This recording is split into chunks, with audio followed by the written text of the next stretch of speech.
The Honourable Member for Vancouver East. Thank you very much, Mr. Speaker, and I'm pleased to rise in the House today to speak to Bill C-11. And like the member from Trinity Spadina, we both represent ridings, me in Vancouver, Vancouver East, and the member in Toronto that do have a lot of artists and people who work in the cultural sector.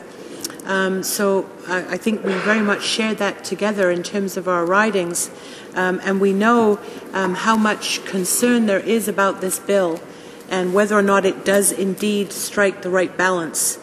So it's, you know, sometimes legislation can go through Parliament and not be noticed very much. Other times we find that there's a huge amount of interest in legislation, and there are campaigns to try and stop something like we've seen with Bill C-10, the omnibus bill on drug crimes and other bills. But this bill, it's been very surprising to me because it's a bill that's highly technical in nature. It's a complex issue when it comes to talking about copyright. And yet I have to say, in my community in East Vancouver, over the last couple of years, there's been significant debate about this issue because people recognize that copyright modernization is something that's long overdue. And they've, of course, been aware that the Conservative government was bringing forward legislation. In fact, we've seen a previous version of this bill that was identical in the last Parliament. And so I've actually been surprised in a good way that there is so much debate out in the community about copyright, about the needs of cultural workers, of artists, of creators, as well as libraries and public access.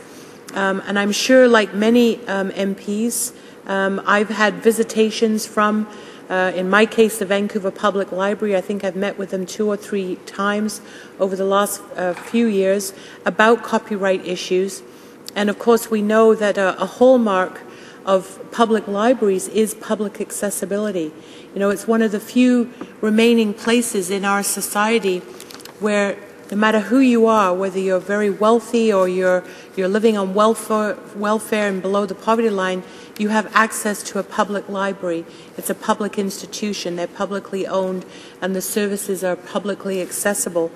And so, of course, issues of public access and copyright are critically important when it comes to public libraries. And I know that the Canadian Library Association, the BC Library Association, the Vancouver Public Library have all brought forward, I think, very thoughtful comments and proposals and ideas about copyright and what needs to be done. So it has been a very interesting process to see the level of engagement around this bill. Now, Mr. Speaker, having said that, and also noting that, of course, as New Democrats and our I guess, copyright critic, the member for Timmins James Bay, who's done an incredible job of staying on top of this issue, we do believe that copyright modernization is long overdue. There's no question about that. I don't think there's any disagreement from any of us about that reality. Obviously, the issue before us here today, though, is this bill. Does this bill, as it is currently manifested, contain the right balance in terms of public access, allowing students, that we just heard from the member from Trinity Spadina who read out one clause of the bill that seems particularly onerous. Is there an adequate balance of those rights and provisions in terms of protecting creators, artistic copyright, as well as ensuring that there is proper public access? And I know that our member from Timmins James Bay, who has gone through this with a magnifying glass in great detail and has also had numerous public consultations, town hall meetings, enormous response back from stakeholders, he has come to the conclusion, and we've had discussions about this within our own caucus as well, that this bill unfortunately does not have the right balance. And in fact, there are many glaring problems, and in some situations, and this is very unfortunate, the bill itself will even create problems where none existed before. So the principle of modernization is good. But of course, the devil is in the details, as we all know. And so I do think it's really important that this particular bill, as it's being debated in the House here at second reading, which is in principle, that if it does go to committee, and I assume that it will because the government has a majority, that there be a very close examination of this bill, because we want to make sure that copyright laws in Canada can balance the right of creators to be fairly compensated for their work and the right of consumers to have reasonable access to copyrighted content. Now, I know that the government believes that this bill does that, but unfortunately, upon close examination, we believe that there are serious problems with the bill, there are flaws, and that if there is a genuine interest to work on the bill and to improve it, then I think we could end up with a bill that actually reflects the balance that we all want to see. Now, I say that with maybe some optimism and hope, but also with the knowledge that this is the government that has rammed through legislation in the last few weeks since we came back and brought in time allocation, I think it's 7 times now, and is hell-bent on forcing through C-10 through committee and having it come back into the House. And I truly believe that if, as legislatures, we are to do our job, one of the most important processes of the legislative process is what happens in committee. And it's not a matter of just, playing for time or being frivolous. There is a real process that takes place, and I've been part of that on a number of committees over the years, and I know other members of this House has as well. And when that happens, you actually can end up with something that's a better product, that is truly a reflection of A, what experts are telling you, and B, what the perspective is of the political elements within this House. And so I do hope, Mr. Speaker, that on this bill, because it does have such a long history, and this, I think it's now the 3rd time around that it's come forward, that there actually will be a commitment from the Conservative government and the minister to allow the committee to actually do its work, and that it won't just simply be rammed through. There are people in Canadian society who are incredibly expert on this issue.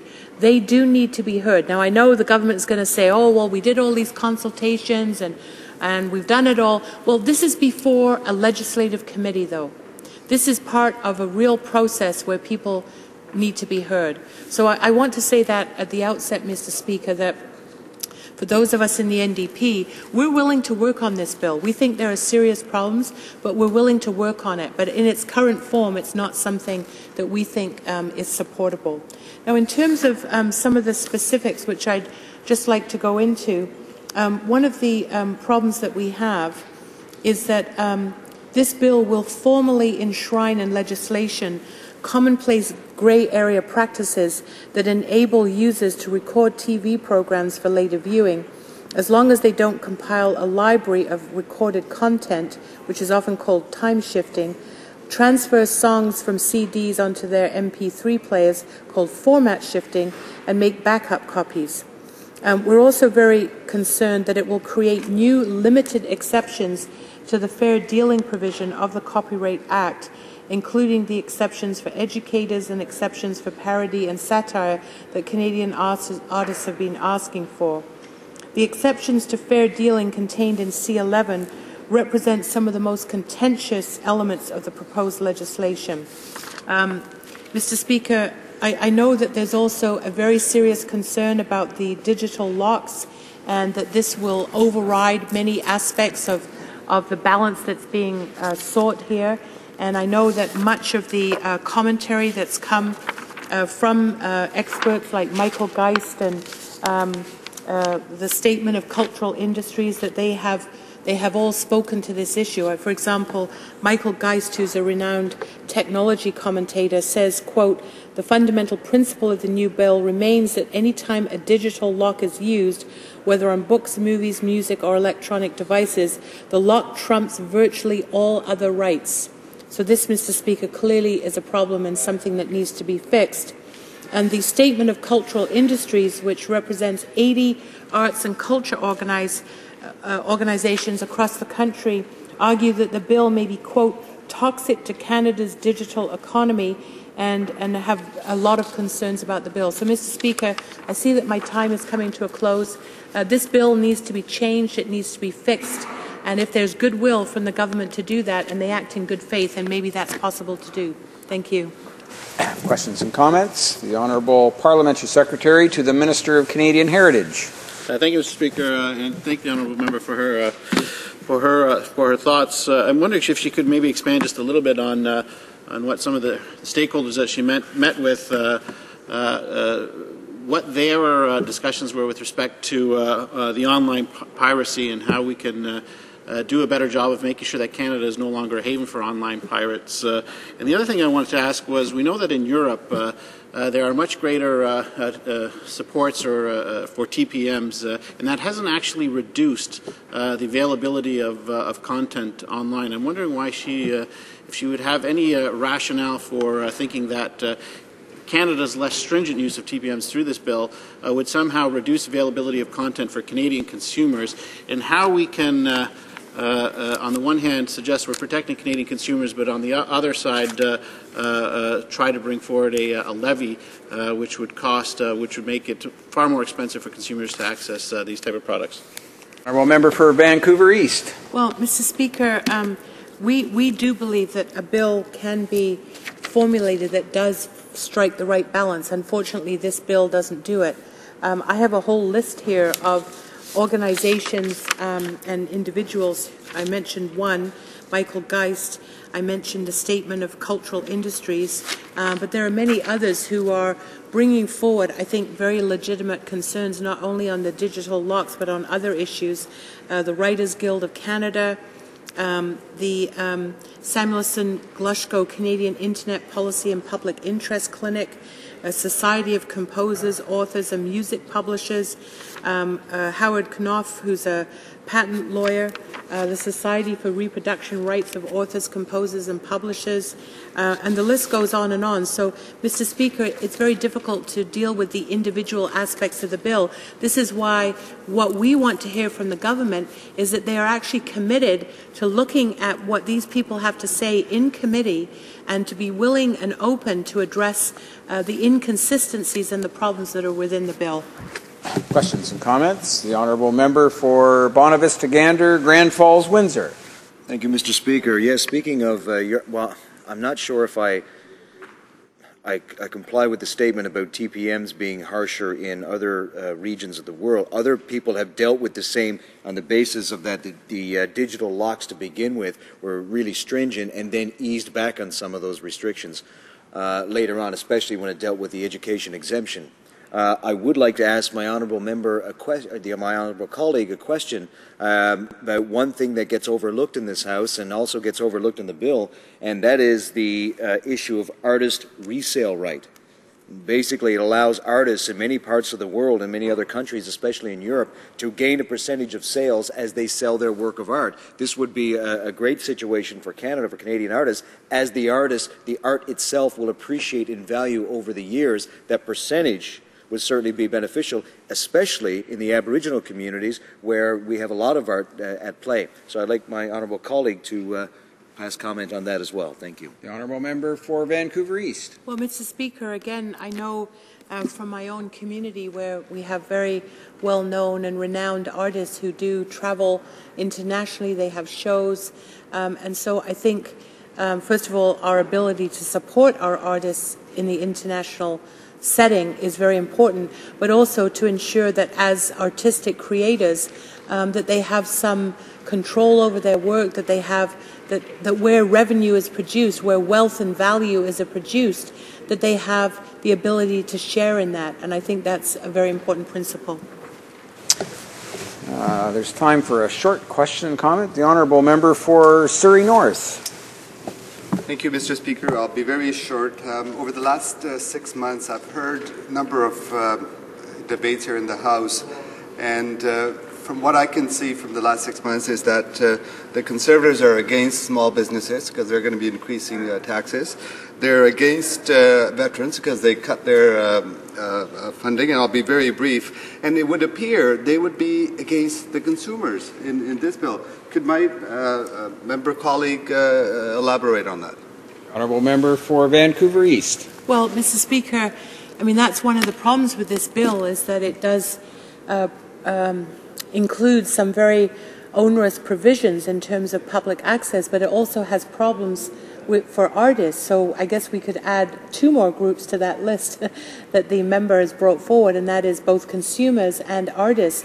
And many of these groups do want to speak out on this bill. And so again, what we want to know from this government is, are they willing in good faith to work on this bill and to hear what people have to say at the committee and to fix the flaws that are in this bill? Very pleased to debate.